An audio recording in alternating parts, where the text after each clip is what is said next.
저는 결혼 5년차 33살 여자입니다. 세상에 좋은 시어머니 드물다지만 저는 해도 너무한 시어머니 때문에 참다 못해 이혼하고 인연을 끊고 살고 있어요. 정말 해도 너무하다 싶은 우리 시어머니 이야기를 속 시원하게 풀어놓고 싶어서 사연을 보내게 되었습니다. 20대 한참 좋을 때 결혼한 저는 지금 생각하면 정말 세상 물정 하나도 모르고 있었어요. 8살 많은 남편이 저를 너무나 예뻐하고 사랑해 주었고 우리가 결혼하면 서로 아껴주면서 아이 낳고 행복하게 살 줄로만 알았습니다. 하지만 지금 와서 돌이켜보면 행복은커녕 5년 동안 싸우느라 즐거웠던 기억은 신혼 초반에만 있었고 특히 시어머니 이간질 때문에 좋은 날이 거의 없었어요.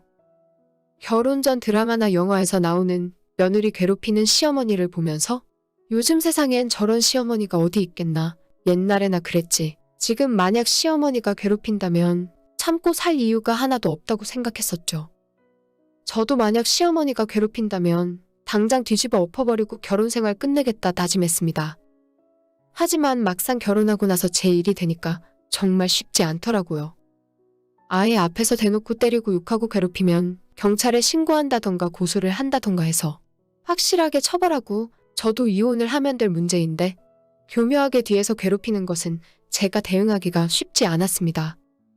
거기에 남편이 경제력이 있고 제가 의지하는 상황이라면 더욱 제 마음대로 할 수 있는 것이 없더라고요. 지금까지 5년 가까이 남편과 살면서 다 때려치우고 이혼하고 싶을 때가 많았지만 저나 우리 집안 사람들이 남편의 도움을 받은 것이 있기 때문에 그런 결정을 쉽게 내릴 수가 없었습니다. 남편은 결혼 전부터 사업을 크게 하고 있었어요. 시아버지가 동대문에서 도매상을 하고 있었는데 건강이 좋지 않아 남편에게 다 맡겨두고 은퇴하셨고 남편은 일찌감치 군대 갔다 와서 그 일을 이어받아 하는 중이었죠. 대대로 돈이 좀 있는 집안이었고 남편도 결혼 전에 이미 혼자 사는 아파트도 있었습니다. 남편 역시 사업하는 집안의 장남답게 어릴 적부터 장사 수완이 좋아서 물려받은 사업체를 잘 운영해 나갔고 점점 더 크게 확장해가는 중이었어요. 저희 집은 제가 대학교 다닐 때까지는 집이 잘 나갔습니다. 아빠는 그때까지 시의원을 하시면서 정치를 하셨는데 집이 엄청 부자는 아니었지만 부족함 없이 유복하게 살았습니다. 부모님의 도움 덕분에 예체능 쪽으로 대학도 가고 2년 동안 유럽에 유학까지 갈 수 있었죠. 하지만 유학을 끝내고 돌아와 보니 집도 좁은 곳으로 이사를 가고 갑자기 가세가 확 기울어버린 것을 느낄 수 있었습니다. 그 이유는 아빠가 국회의원에 도전했다가 실패하면서 집안 재산 대부분을 날려버리고 말았어요. 그 뒤로 지금까지 아빠는 다시 예전 모습을 회복하지 못하고 있지만 그래도 좌절하지 않고 열심히 일을 하고 계십니다. 유학 다녀와서 한국에 들어온 지 얼마 안 지나서 부모님의 소개로 지금의 남편을 만나게 되었고 1년 연애하다가 양가 부모님들의 적극적인 권유에 등 떠밀리듯 일찍 결혼하게 되었어요. 결혼한 뒤로부터 시댁에서 친정아빠에게 많은 지원을 해주셨고 덕분에 기울어져 가던 우리 친정집이 먹고 살만해진 것도 사실입니다. 하지만 그때 이후로 친정과 시댁 집안이 큰 차이가 난다는 것을 느낄 수밖에 없었고 애초부터 동등한 위치에서 결혼 생활을 시작할 수 없었어요. 제가 가끔 친정에 놀러가면 저희 부모님조차 남편과 시댁 어른들에게 잘해야 한다는 말을 수도 없이 하셨습니다. 우리 부모님부터 그렇게 말씀하시는데 제가 시댁에서 부당한 일을 당한다고 한들 뭐라고 한번 따질 수나 있었겠습니까? 제가 억지로 떠밀리듯 결혼한 것은 절대 아니었지만 능력 있고 좋은 남자였고 분명 저도 좋아서 결혼하게 되었지만 부모님의 입김이 들어간 것을 부정할 수는 없어요.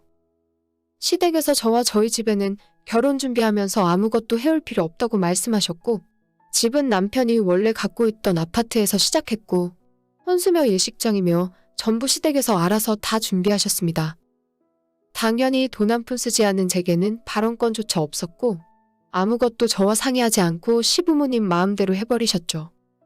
그저 남편을 통해서 시어머니가 어떤 물건을 구입하셨는지 어느 호텔의 예식장을 예약하셨는지 통보받을 뿐이었습니다. 물론 모든 것은 당시 저와 친정 부모님이 감당하기 힘들 만큼 최고급이었고 제 결혼식과 신혼집에 찾아왔던 친구들은 다들 저를 너무 부러워했어요. 하지만 친구들에게 제가 이렇게 결혼해도 되는 건지 마음에 걸리는 것이 있다고 고백을 하면 너가 호강에 겨워서 배부른 소리를 하는구나. 같은 말만 들어야 했습니다. 다들 이런 시댁에 있으면 시부모를 업고 다니겠다고. 남편에게 삼시세끼 임금님 밥상을 차려줘도 모자란데 대체 뭐가 불만이냐고 저를 나무랐죠. 불만은 없었습니다. 하지만 저도 한 사람의 여자로서 어릴 때부터 지금까지 결혼식에 대한 로망도 있었고, 사랑하는 사람과 하는 단 한 번의 결혼식인데 어느 정도는 제가 원하는 것도 있었고, 시부모님의 취향이 마음에 들지 않는 부분도 있었어요. 결혼식이란 것은 신부가 주인공이라고 하지 않습니까? 정말 하다하다 드레스 피팅하러 가는 날에도 시어머니가 저를 따라오셨어요. 제가 좋아하는 스타일, 제 몸에 맞는 드레스가 있음에도 불구하고 무조건 시어머님 마음에 들어하시는 옛날 드레스로 골랐습니다. 지금 생각해보면 정말 황당한 일이었지만 당시에는 그렇게 할 수밖에 없는 분위기였어요. 시어머니께서 너한테는 이게 잘 어울린다 라고 워낙 단호하게 말씀하시기도 했고, 제 스스로 기울어진 집안 형편 때문에 자존감이 많이 떨어져 있었거든요. 저희 친정 부모님도 결혼 준비하는 제가 이런 꼴을 겪는 것을 알고 계시면서도 그저 아무런 말씀 없이 침묵을 지키셨고, 그렇게 결혼하고 지금까지 살아온 거예요. 결혼하고 나서도 제 커리어를 포기하기 싫어서 학생들 개인 교습도 하고 어떻게든 전공을 살려서 일을 계속하고 싶었지만, 남편은 제가 힘들게 나가서 일할 필요 없다면서 저를 집에 들어앉혀서 살림을 하게 만들었어요. 저는 아직 일할 수 있는 능력도 있고 의지도 있었지만 남편과 시부모님의 말을 들을 수밖에 없었습니다. 그러다 결혼 1년 만에 제 딸이 태어나면서 저는 모든 걸 포기하고 육아와 살림에 전념하기 시작했어요. 남편은 제게 많은 생활비를 가져다주고 돈이라면 원 없이 쓸 수 있게 해주었습니다. 하지만 그게 전부였고, 아이가 태어난 이후로는 남편은 제게 아무런 관심이 없더라고요. 제 느낌상으로는 그때부터 시어머니의 살림 간섭과 잔소리가 견디기 힘들 정도로 심해졌습니다. 아이가 잘 크는지 보겠다는 핑계로 허구한 날 저희 집에 들이닥친 시어머니는 사소한 것 하나하나 트집을 잡고 나무라기 시작했고, 제 스트레스는 머리끝까지 차올라 있었죠. 그때부터 시어머니가 제게 자주 하기 시작했던 말은 "너가 어딜 가면 우리 아들 같은 남자 만날 수 있겠니?" 였습니다. 남편이 제 팔자 고쳐놓았다고 항상 남편에게 고마워하고 잘하라는 말씀이셨는데, 그 말이 완전 틀린 말은 아니었지만 들을 때마다 제게 상처가 되는 말이었어요. 제가 남편 대접을 소홀하게 하는 것은 절대 아닙니다. 저도 사람이고 염치가 있는데 남편과 시댁에 항상 고마운 마음을 기본으로 갖고 있어요. 좋은 집에 살고 돈 걱정 안 하게 해주는 남편이 너무 고마웠고, 우리 집까지 신경 써주시는 시부모님에게 항상 보답을 해야 한다는 생각이었죠. 하지만 한편으로는 제 스스로 점점 할 수 있는 일이 없어지고, 집에서 아이 보고 살림만 하다가 시어머니한테 혼나는 삶이 반복되는 것이 너무 무서웠어요. 내가 공부한 것도 아무짝에 쓸모없고 남편의 뒷바라지를 하는 가정주부로서 내 인생이 끝나버리는 걸까 하는 생각이 매일 들었습니다. 안 그래도 자존감이 팍팍 떨어져서 바닥을 기고 있는 상황이었는데, 거기에 시어머니까지 매일 찾아와서 제 속을 다 뒤집어 놓고 가니까 없던 우울증이 생겨서 너무 힘들더라고요.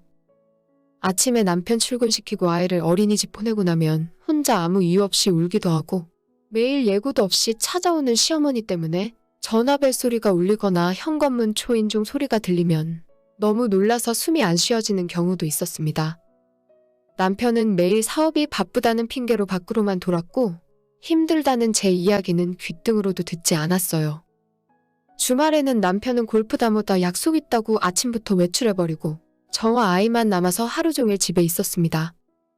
친구들 만나서 힘들다고 하소연하는 것도 한두 번이지 자꾸 그런 이야기를 제가 하니까 남편 벌어다주는 돈으로 호강하면서 복에 겨운 소리 하지 말라더군요. 친정 부모님에게 전화해서 내 결혼 생활 너무 힘들다는 이야기를 하면 쓸데없는 이상한 생각 그만하고 박서방 뒷바라지 잘해주고, 시어머니가 집에 찾아오면 극진히 잘못이란 소리만 했습니다. 제가 우울하고 힘들다 이야기해봤자 원래 아이 낳으면 다 힘들다고, 너만 힘든 거 아니라는 말에 저는 아예 입을 다물 수밖에 없었어요. 그때부터는 좋은 집에 살고 좋은 차를 타고 다녀도 하나도 행복하지 않았습니다. 사랑하는 우리 딸아이와 함께 있었지만 제게는 창살 없는 감옥처럼 느껴졌어요. 정신적으로 너무 괴로웠고 제가 어떤 노력을 하던 상관없이 시어머니는 제게 트집을 잡고 잔소리를 해대시니까 미칠 것 같더라고요. 집에 불쑥 찾아오셔서 냉장고부터 화장실까지 다 뒤집어 보시고 자기 젊은 시절에는 이런 세탁기 없고 가전제품 없이 전부 새벽에 일어나서 다 하고 살았다면서 저는 편하게 사는 줄 알라고 하셨습니다. 항상 모자란 제가 좋은 남편 만나서 편하게 사는 걸 고맙게 여기고 더 신경 쓰고 더 잘하라는 말을 무한정 반복해서 말씀하셨어요. 제 우울증이 거의 한계에 달했을 때 저는 저녁을 먹다 말고 남편에게 울면서 이야기했습니다. 나 이대로 아무것도 못하고 나이 먹고 늙어가기 싫어. 나도 사회생활 할 거야. 제 이야기에 남편은 당황하는 눈치였지만 제 상태가 심각하다는 것을 알게 된 건지 알겠다고 마음대로 하라고 하고는 별다른 말을 하진 않았어요. 아이는 낮 시간에 어린이집을 보내놓으니 그 시간을 활용해서 개인 레슨을 다시 하기로 했습니다. 사실 벌이는 생각보다 좋은 편은 아니었어요. 유학도 다녀왔었고 제 나름대로 경쟁력이 있다 생각했는데 현업에서 멀어지고 아이 낳고 몇 년 동안 비어있는 공백이 너무 크더라고요. 강사로 일한 경력도 짧기 때문에 완전 초보 강사 대우를 받아야 했습니다. 그마저도 아이 어린이집 시간 때문에 일하는 시간이 짧아서 안 그래도 많지 않은 급여가 더욱 작아지더라고요. 하지만 당장 돈은 아무 상관 없었습니다. 제가 사회에서 쓸모있는 사람이라는 것을 증명하고 싶었고 제 전공을 발휘해서 일을 할 수 있다면 남편이나 시어머니가 아무리 뭐라고 해도 스스로 자존감이 높아질 거라 생각했어요. 하지만 제가 밖에 나가서 일을 한다는 사실을 시어머니가 알게 되면서 오히려 이전보다 더 많이 잔소리를 하시고 이젠 대놓고 저를 무시하셨습니다. 파트타임으로 한 달 일해봐야 얼마나 버냐면서 그 시간에 집에서 애나 보고 자기 아들 뒷바라지나 똑바로 하라며 호통을 치시더라고요. 니까짓 게 나가서 돈 벌어봐야 얼마나 번다고 그 유세를 떠니? 너 지금 나한테 시위하는 거야? 심지어 남편조차도 제 첫 월급을 받아온 날부터 저를 대놓고 무시하기 시작했어요. 고작 이거 번다고 그렇게 울고불고 난리를 친 거야? 당신 타고 다니는 자동차 기름값도 안 나오겠다. 그냥 추운데 나가서 고생하지 말고 집에 있어. 두 모자가 아무리 저를 무시해도 저는 여기서 포기할 생각이 없었어요. 오히려 그럴수록 내 안에 도끼가 생겨서 누가 이기는지 끝까지 해보자는 생각이 들었습니다. 시간이 지날수록 제 수업 내용이 괜찮다고 학부모들 사이에 입소문이 퍼져서 학원의 수강생도 더 늘어나고 제 대우도 점차 나아지기 시작했어요.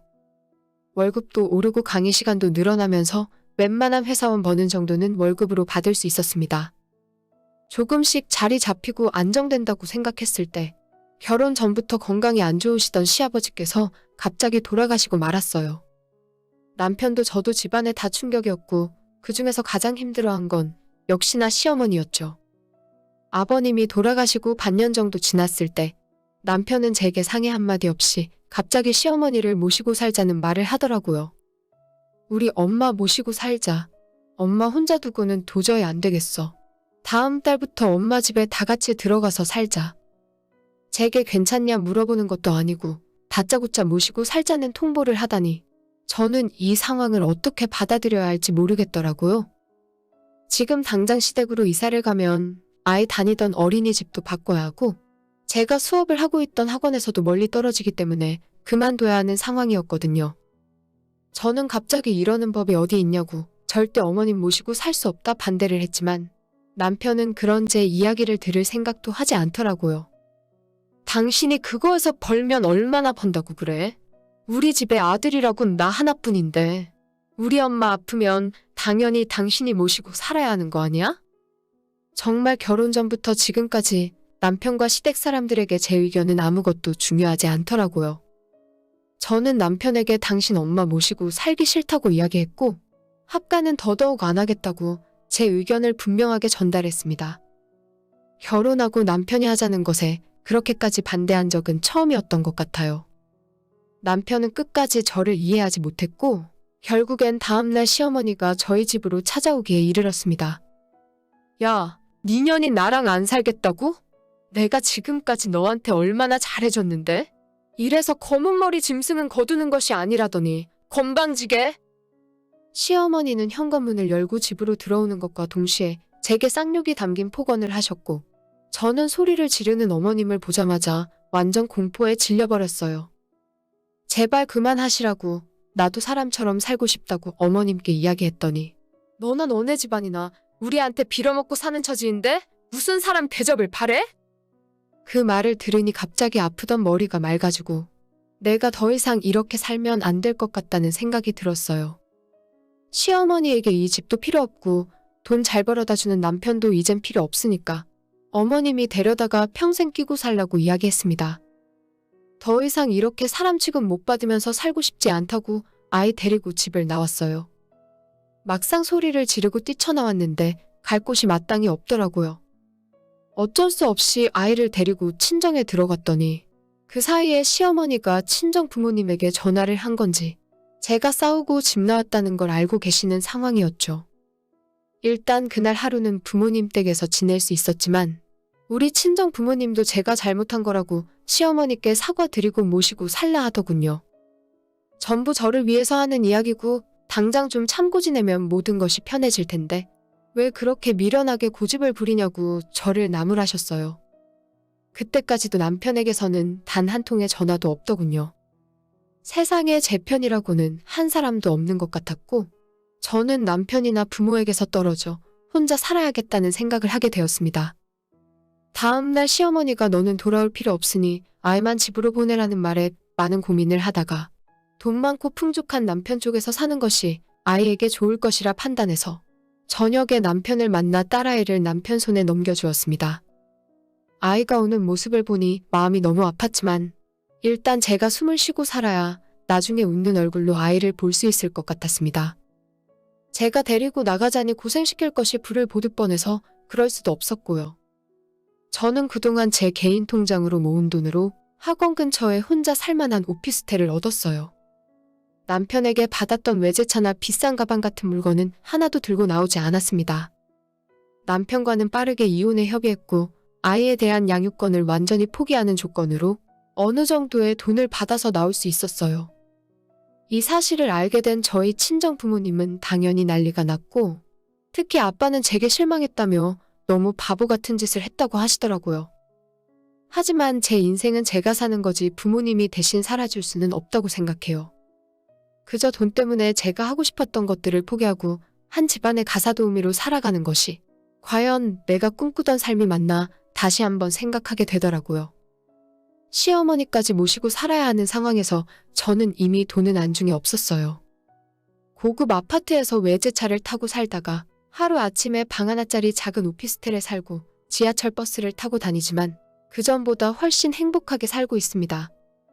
비록 이혼하고 아이를 시댁에 맡겨놓고 나왔지만 한 달에 2번은 아이를 집에 데려와 같이 지낼 수 있어서 그것만으로 감사하고 행복한 일이라 생각해요.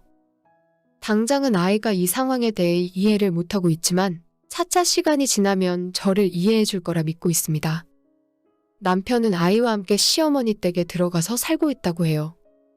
제가 그 집에 계속 살고 있었다면 제 의사와는 아무 상관없이 어머님과 합가를 했을 것이고 저는 매일 눈 뜨면서 눈 감을 때까지 시어머니의 잔소리와 괴롭힘 속에 살아야 했겠죠.